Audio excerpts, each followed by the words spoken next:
তিনি ছিলেন, তিনি আছেন, তিনি থাকবেন। তিনি থাকবেন তার কাজ দিয়ে, তিনি থাকবেন সব দর্শকের মননে, যেখানে তিনি তার নিজস্ব এক্কেবারে অন্যরকম একটা বসত বানিয়েছিলেন। তার আক্ষরিক অর্থে দেহ ত্যাগ কোথাও শূন্য স্থান তৈরি করবে নিশ্চয়ই, কিন্তু তার রেখে যাওয়া কাজ চিরদিন মানুষ মনে রাখবে। কিভাবে একজন সাধারণ মানুষ একজন রোম্যান্টিক হিরো হয়ে উঠতে পারেন, তার জার্নিটা সকলে মনে রাখবে। এই মুহূর্তে আমাদের সঙ্গে টেলিফোন লাইনে রয়েছেন পরিচালক বুদ্ধদেব দাশগুপ্ত। আপনাকে স্বাগত নিউজ 18 বাংলায়। কোনো প্রশ্ন করব না, শুদ্ধ আপনার প্রতিক্রিয়া জানতে চাইব। ইরফানের সঙ্গে আমার প্রথম দেখা হয়েছিল যখন আমি বাঘ বাহাদুরের মূল চরিত্র নির্বাচন করার জন্য বোম্বেতে ছিলাম। অনেকে এসেছিলেন দেখা করতে, খবর পেয়ে। ইরফান এসেছিলেন, ইরফান বার্থডে এসেছিলেন। আমার ভালো লেগেছিল কথাবার্তা বলে, কিন্তু যে কোনো কারণে ইরফানকে না হয়নি। কিন্তু যোগাযোগটা ছিল। এই কয়েক বছর আগে আমি যখন আনোয়ার কাজের চেষ্টা করছিলাম, তখনও ইরফানকে আমি চেয়েছিলাম। ইরফানও ভীষণ আনন্দ কাজ করতে চেয়েছিল, কিন্তু দুর্ভাগ্য সেবারও কাজ করা হয়ে ওঠেনি। কিন্তু আমাদের যোগাযোগ ছিল। ইরফান এমন একজন অভিনেতা যার জন্য যে কোনো পরিচালক সমস্ত কিছু বিসর্জন দিতে রাজি আছে লোকে পাওয়ার জন্য। এত বড় মাপের অভিনেতা। আমি মনে করি মানে সমস্ত খানেদের মধ্যে যারা বম্বেতে কাজ করছেন তাদের মধ্যে শ্রেষ্ঠ অবশ্যই ইরফান। কিন্তু শুধু তাই নয়, বম্বেতে এই সময়ের শ্রেষ্ঠ অভিনেতা ছিলেন ইরফান। এসব কাজ উনি করে গেছেন, সেগুলো তার সাক্ষী রাখে। বারবার দেখার মতন কাজ। আমি তো আজকেও ইরফানের ছবি দেখবো বলে ঠিক করে রেখেছি। ও ছবিগুলো সবগুলো আমার দেখা, তবু আবার দেখবো। আমি মনে করি আরেকজন ইরফান খান বোম্বেতে আসতে সময় নেবে, আর তো পাওয়া যাবে না।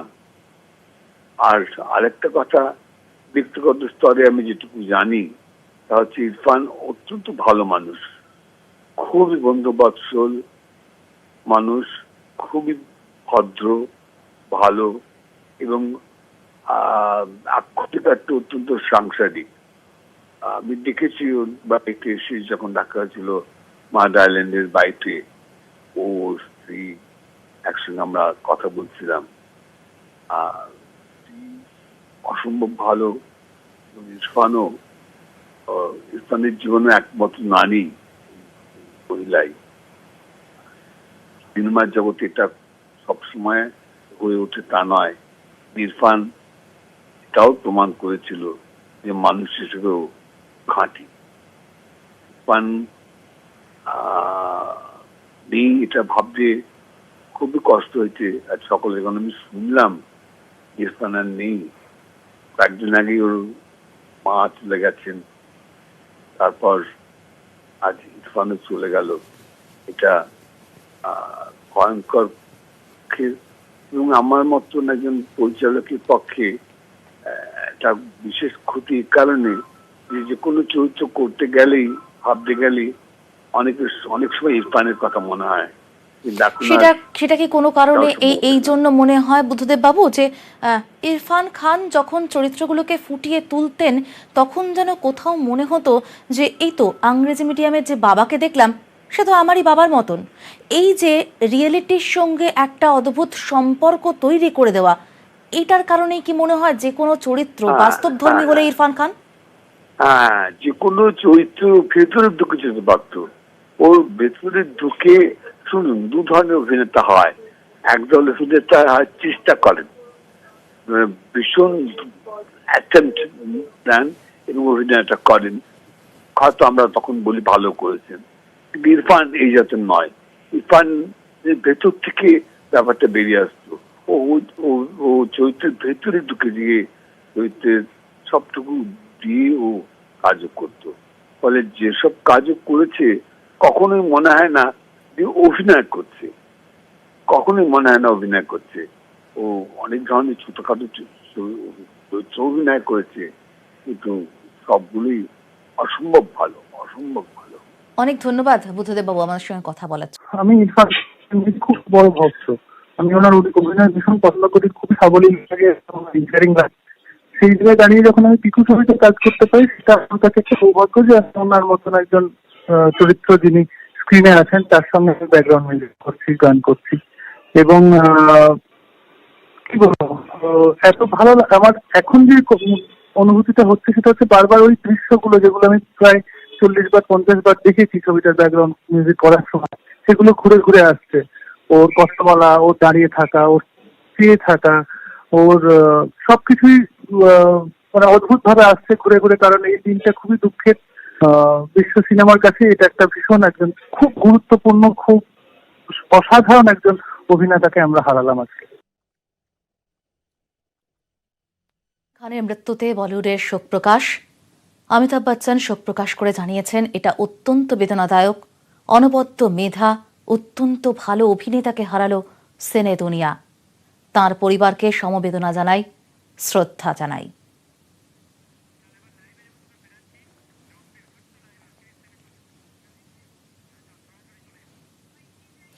আমাদের সঙ্গে রয়েছেন আমাদের প্রতিনিধি দেবপ্রিয় দত্ত মজুমদার। কথা বলবো দেবপ্রিয়র সঙ্গে। দেবপ্রিয়, তিনি চলে গেলেন, কিন্তু কি রেখে গেলেন যদি সংক্ষেপে আমাদের বলো। হ্যাঁ দেখো, সকাল থেকেই এই খবরটা আসার পর থেকে কিন্তু আমাদের সঙ্গে প্রতিক্রিয়া দিচ্ছেন একের পর একজন মানুষ। প্রত্যেকে ভেবেছিলেন যে যে লড়াইটা তিনি চালাচ্ছেন অনেকদিন ধরে, কোথাও সেই লড়াইটা হয়তো জিতে যাবেন, এই আশায় প্রত্যেকেই বুক বাঁধছিলেন।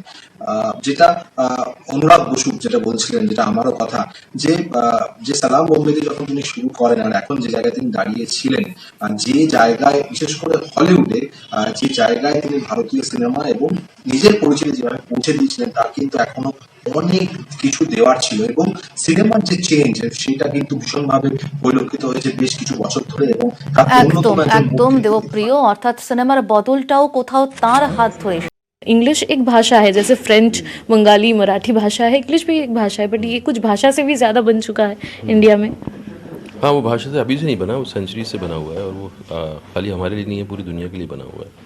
बट हमें फिल्म यही, मतलब फिल्म देख के आपको एहसास होगा कि आपको अपनी ज़बान पे भरोसा होना चाहिए। चाहे आप कितनी भाषाएं सीखें, अच्छी बात है भाषाएं सीखना, लेकिन अपनी ज़बान पे आपको भरोसा होना चाहिए, अपने कल्चर को आपको जानना चाहिए। इरफान जी, बच्चों के बारे में ये फिल्म है। बच्चे कैसे थोड़ा बचपना उनका चला जाता है, थोड़ा रैट रेस में चले जाते हैं वो। आपका बचपन, आप कॉन्फिडेंट एजुकेटेड हो, आप हिंदी मीडियम में थे नहीं, बट मुझे जितना इल्म है आप ज़्यादा बता पाओगे। देयर वाज अ थिंग, आपके बचपन में एक पतंग के साथ एक कहानी हुई थी जिसकी वजह से आप 2 साल बीमार रहे। मे बी वो इंसिडेंट आपके लिए बहुत महत्वपूर्ण इम्पोर्टेंस टर्निंग पॉइंट था। उसने मुझे बहुत ट्रॉमा में रखा, उस इंसिडेंट ने। और वो ट्रॉमा मेरी ज़िंदगी में हुआ एक लेसन लेने के लिए, और उससे सीखा ही है मैंने। और कई बार चीज़ें आती हैं आपको ना, कि शायद आपके ऑर्बिट से, आपका जो एक सर्कल होता है उससे उछालने के लिए आपको कुछ चैलेंजेस फेंकता है नेचर। मैं उसको वैसे ही लेता हूँ।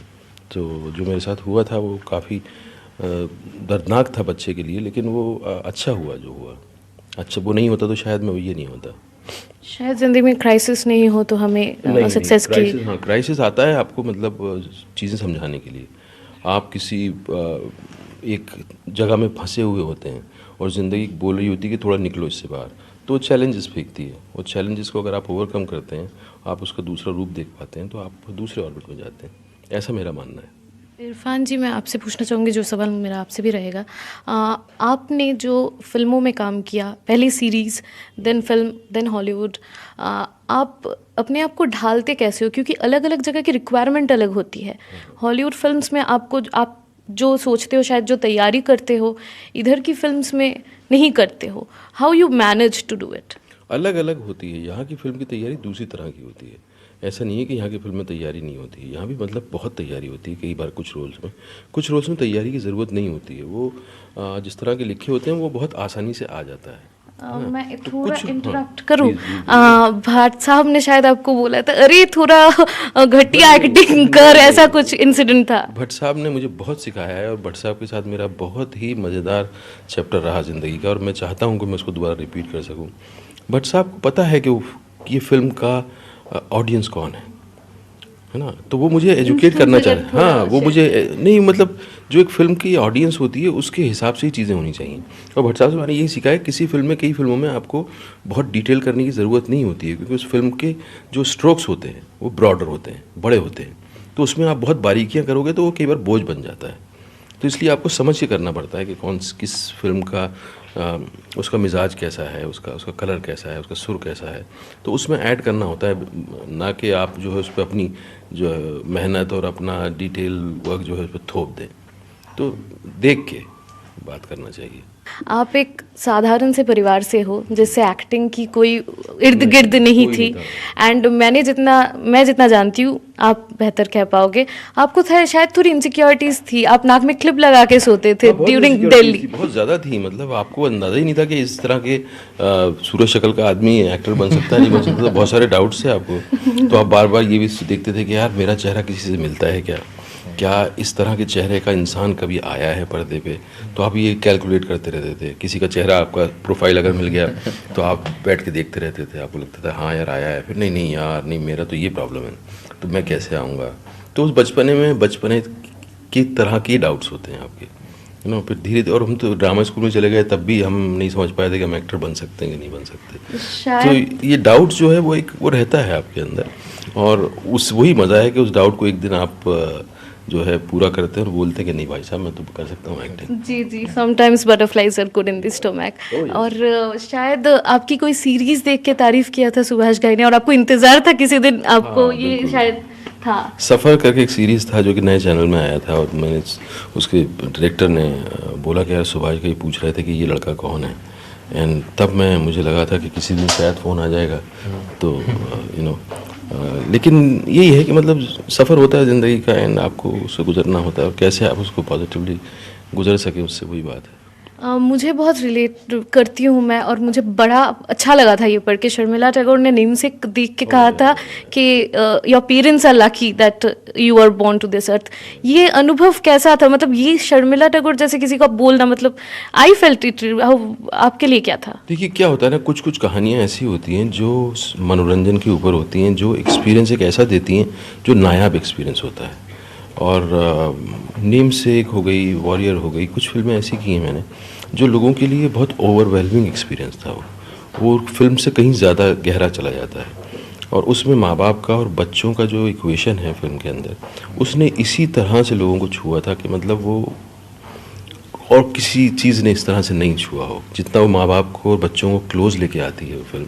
वो एक नायाब एक्सपीरियंस है, और वो शर्मिला जी ने उतने ही साफ और स्वच्छंद भाव से उन्होंने एक्सप्रेस किया था जो उनको लगा था, और वो फिर कॉम्प्लीमेंट नहीं रह जाता है, वो आपकी ज़िंदगी का एक अचीवमेंट हो जाता है। उनके, मैं उसको कॉम्प्लीमेंट नहीं बोलूँगा, वो मेरे ज़िंदगी का एक अचीवमेंट है जो किसी ने मुझे पे किया, या उन्होंने मुझे ऑफ़र किया, और वो सारे अवार्ड से बड़ा है वो उनका वो सेंटेंस मेरे लिए। बिल्कुल, जैसे मैं आपको निजी ज़िंदगी में नहीं जानती हूँ, दीपक जी बता पाएंगे। सबको ऐसा लगता है आप बड़े सीरियस इंटेंस किस्म के इंसान हो, पर जो जानते हैं वो बोलते हैं आप बहुत चिलैक्स, क्योंकि एआईबी वीडियो जो ने किया था, रोहन ने कहा है कि आप बहुत ही चिलैक्स, बहुत ही फन लविंग इंसान हो। कैसे हो आप? तो आपको क्या लगता है ये पिक्चर मैंने किस लिए की? वो धारणा तोड़ने के लिए की है। मैं धारणाएं तोड़ने के लिए ही पैदा हुआ हूँ एक्चुअली इस दुनिया में, और मैं ये धारणा जो है, मुझे कोई दिक्कत नहीं है इससे, थोड़ी सी होती थी पहले, अब नहीं होती, क्योंकि मैं तोड़ दूंगा इसको। बिल्कुल।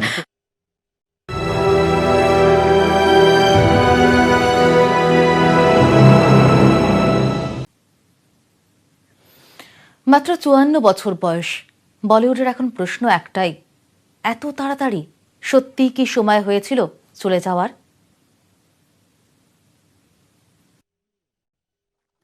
I was hoping कि हो जावे, ठीक हो जावे, এখন চলে মানে he will fight this war or he will survive this cancer threat, কারণ অনেকের দেখেছি এমনি হয়েছে, আমি নিজে করেছি, but I was hoping তো এই পুরো ট্রিটমেন্টই ভীষণ আপস অ্যান্ড ডাউন হয়েছিল, মানে অনেক সময় খুব খারাপ সময় গেছে, আর অনেক সময় ভীষণ হোপফুল হয়েছে। সুতাপাদ specially, she has suffered a lot, and during this statement.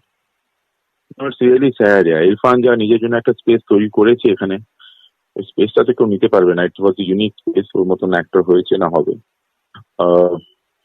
But he had just started, his career in Hollywood had just started picking up. He had luxuries of getting good projects and he was rejecting few and accepting few. এই timing kind of গন্ডগোল হয়ে গেছে বস. সময়টা বড্ড গোলমাল করে ফেললেন ইরফান খান, খুব তাড়াতাড়ি চলে গেলেন, তার মতো আর কেউ হবে না। আর এই শোক প্রকাশই বারবার উঠে আসছে পরিচালক থেকে অভিনেতা বলিউডের প্রত্যেকের গলায়। Very sad to hear the demise of Irfan Khan. Very talented, very down to earth, very human personality. I had the opportunity to work with him in 2004 on Men at Work. Had a great time on the set. He was just brilliant, flawless. 2011, we were in Cairo Film Festival. We both got awards over there. I had opportunity to spend time with him 3-4 days over there and really learned a lot, enjoyed his company. He's been such an inspiration for so many actors, not only in India but abroad also. He made a mark over there with his films also. We will miss you, Irfan Bhai, and the entire nation, entire global world will miss your performance. My condolences to his fans, his family, everybody. শুধু অভিনেতাই নন, মানুষ ইরফান ভাইকেও সকলের খুব মনে পড়ছে, কারণ মনে রেখে দেওয়ার মতো মানুষই তো ছিলেন তিনি। I am completely shattered and deeply saddened to know about the passing away of a very dear friend and colleague and drama school junior, Irfan Khan. It's not only the loss of the Hindi film industry, or it's a loss of the country and international entertainment world. He was an amazing actor, that goes without saying, but he was a wonderful human being also, very straightforward, with a great sense of humor, compassionate. It's so frightening and awful to talk about him in past tense. It's I don't know. I feel that it's too soon. It's too soon. 53 is no age. Is very sad. এই সাধারণ মাটির মানুষের মধ্যে লুকিয়ে থাকা অসাধারণত্বই তো তাকে নিয়ে গিয়েছিল সাফল্যের শিখরে। এমন মানুষ যার সঙ্গে লাঞ্চ বক্সটা ভাগ করা যায় অনায়াসে। जी मुझे बहुत दुख है इस वक्त ये न्यूज पाकर, और मैं बस उनकी फैमिली को बहुत उनके लिए प्रार्थना करती हूँ कि वो इस दुखद समय से किसी तरह निकल पाए। बहुत ही मुश्किल की घड़ी में, और बहुत मुश्किल समय है, उस ऐसे समय में अपने इतने मेरे पास शब्द नहीं है बयान करने। बहुत ही अच्छे इंसान थे, बहुत इनकरेजिंग थे, और उनका सेंस ऑफ ह्यूमर बहुत बढ़िया था। ये बहुत ही एक दुख का समय है, और मुझसे इससे ज्यादा बात इस वक्त नहीं हो पाई। সবার শব্দ কম পড়ে যাচ্ছে শোক প্রকাশের জন্য, বরং আমরা ফিরে দেখি ইরফান খানের এই দুর্দান্ত জার্নিটা। রাজস্থানের টঙ্কে তার জন্ম হয়েছিল 1967 7 জানুয়ারি। দিল্লির ন্যাশনাল স্কুল অব ড্রামা বা এনএসডির প্রাক্তনী, তাঁর স্ত্রীও এনএসডির প্রাক্তনী। কাজ করেছেন চাণক্য ভারত, এক খোঁজ,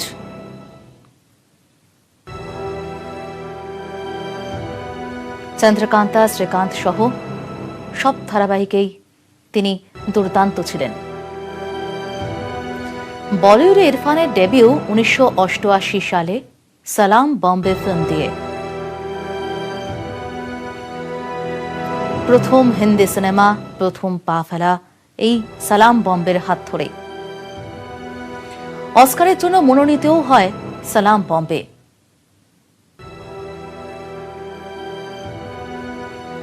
হাসিল Maqbool, life in a metro ভুলতে পারবেন না কেউই। যেমন ভুলতে পারবেন না পান সিং তোমার, দ্য লাঞ্চ বক্স, হায়দারের মতো ফিল্ম। ভোলা যাবে না গুন্ডে, পিকু, হিন্দি মিডিয়াম, কারওয়ার, ইরফান খানকে। শেষ তাকে দেখতে পাওয়া গেছিল ইংরেজি মিডিয়াম ফিল্মে। একটা দীর্ঘ লড়ার পরে তিনি দ্য ইংরেজি মিডিয়ামের জন্য একটা ছোট্ট ব্রেক নিয়েছিলেন বলা যায়। সেই লড়াই থেকে কাজ করেছেন দ্য ওয়ারিয়ার, দ্য নাম নেমসেকে, the Darjeeling Limited, Slumdog Millionaire. সব ফিল্মেই তার চরিত্র উল্লেখযোগ্য। The Amazing Spiderman, Life of Pi নজর কেড়েছিলেন Irrfan Khan. Jurassic World, Inferno সহ বেশ কিছু ইংরেজি সিনেমাতেও দেখতে পাওয়া গেছিল তাকে। 2011 পেয়েছিলেন পদ্মশ্রী।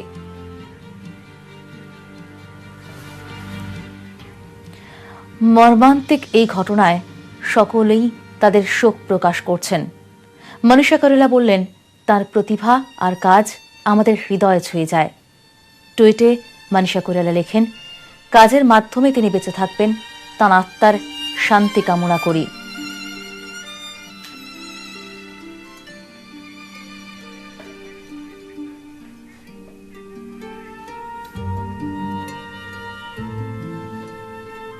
শুধু সিনে জগতই নয়, ক্রীড়া জগৎ থেকেও শোক প্রকাশ।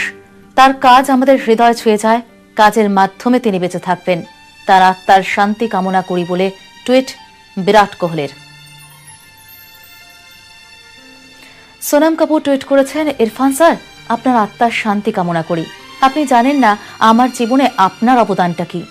আপনার পরিবারের প্রতি সমবেদনা জানাই।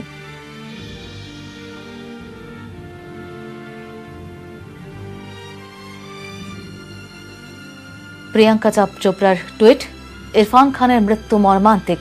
আপনি আমাদের কাজে অনুপ্রেরণা দেন। আপনার পরিবারকে সমবেদনা জানাই।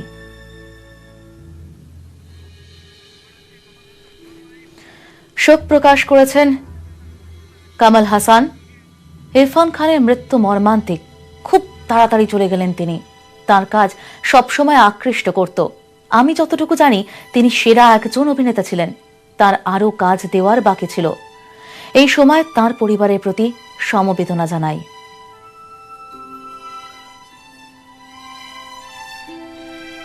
সুজিত সরকার তার প্রিয় বন্ধুর মৃত্যুতে শোক প্রকাশ করেছেন। টুইট করেছেন, আপনি লড়াই করেছেন এবং যুদ্ধ করেছেন। আমি আপনার জন্য সর্বদা গর্ববোধ করি। আমরা আবার দেখা করব। সুতপা ও বাবিলের প্রতি সমবেদনা। আপনিও লড়াই করেছেন। সুতপা, আপনি এই লড়াইয়ের সবকিছু সম্ভব করে দিয়েছিলেন। শান্তি, ওম শান্তি। ইরফান খান, স্যালুট।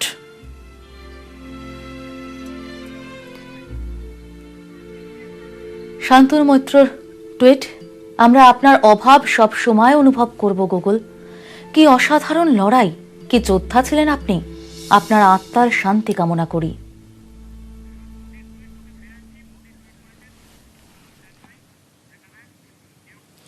ইরফান খানের মৃত্যুতে শোক প্রকাশ করেছেন প্রধানমন্ত্রী নরেন্দ্র মোদী।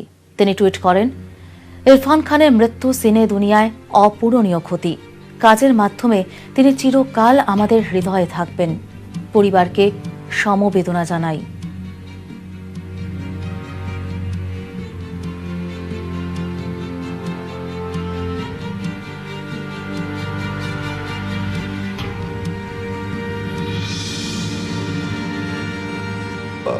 क्या आप भी ऐसा मानते हैं इस देश में अंग्रेजी?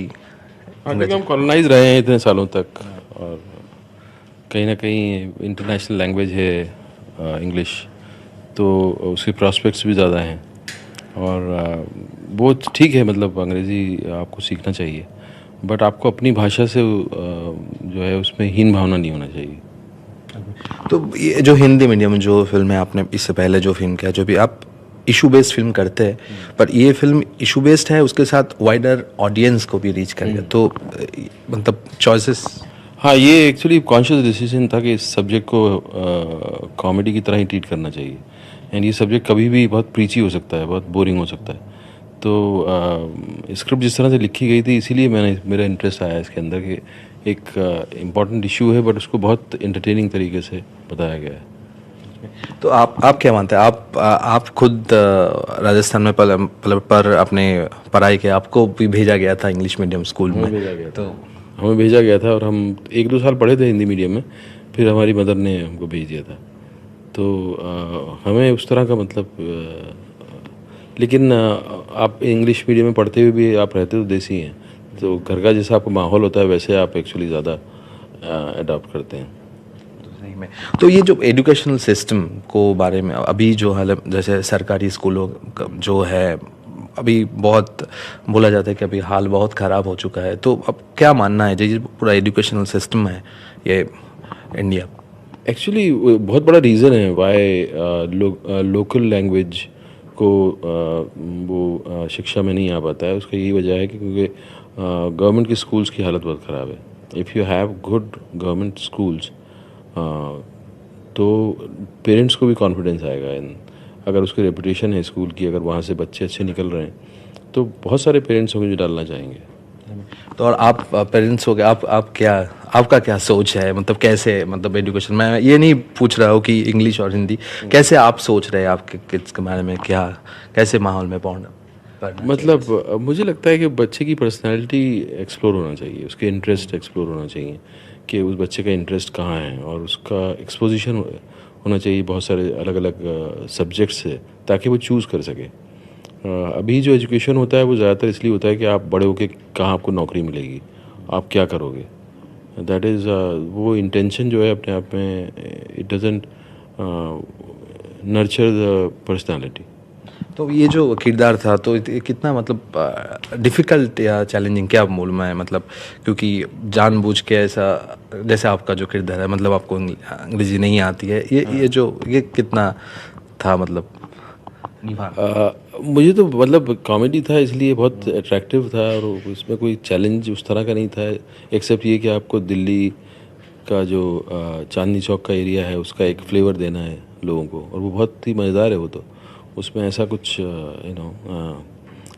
ये ज़्यादा फन था देन किसी तरह का ऐसा हार्ड कोई चैलेंज।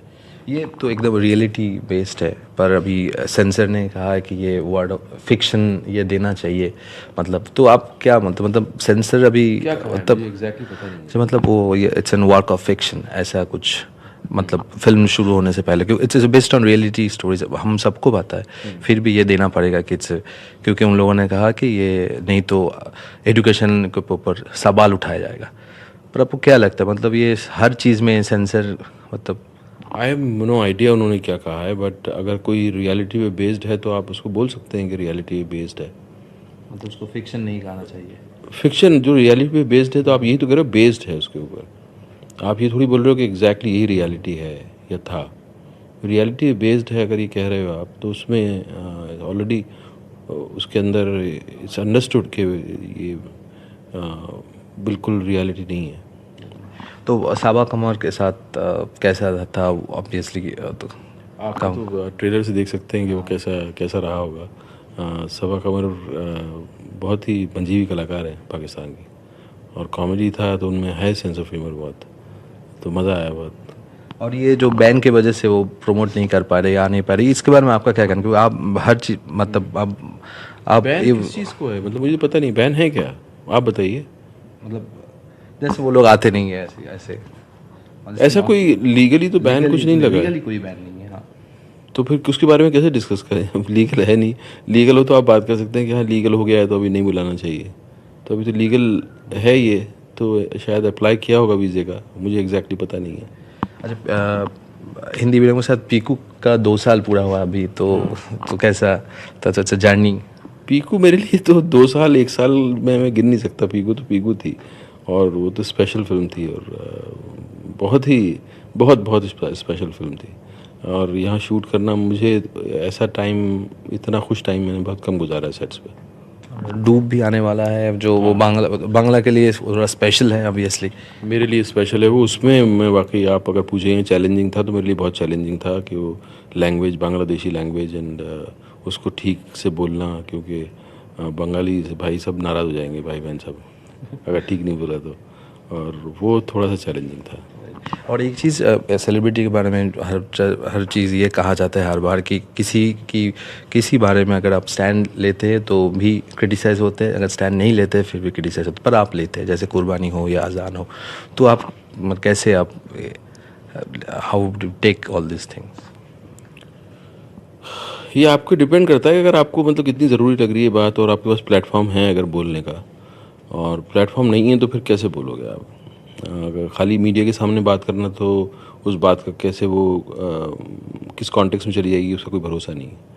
तो we need a better platform जहाँ के कहा जा सके कुछ बात।